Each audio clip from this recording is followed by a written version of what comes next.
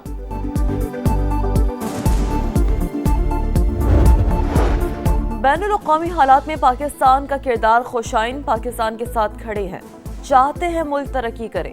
وزیر اعلیٰ خیبر پختونخوا کی میڈیا سے بات چیت، کہا پاکستان حکومت کی مذاکرات میں کردار ادا کرنے پر بحیثیت پاکستانی فخر محسوس کرتے ہیں۔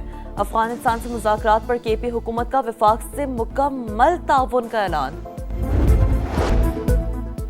کراچی میں میٹرک کے سالانہ امتحانات آج سے شروع ہوں گے۔ 3,85,000 سے زائد طلباء و طالبات کے لیے 521 امتحانی مراکز قائم۔ پہلے دن مرکز نہ پہنچنے والے طلباء کسی بھی قریبی مرکز میں پرچہ دے سکیں گے۔ حساس امتحانی مراکز پر خصوصی نگرانی کا فیصلہ، امتحانی مراکز کے اعتراف دفعہ 144 نافذ۔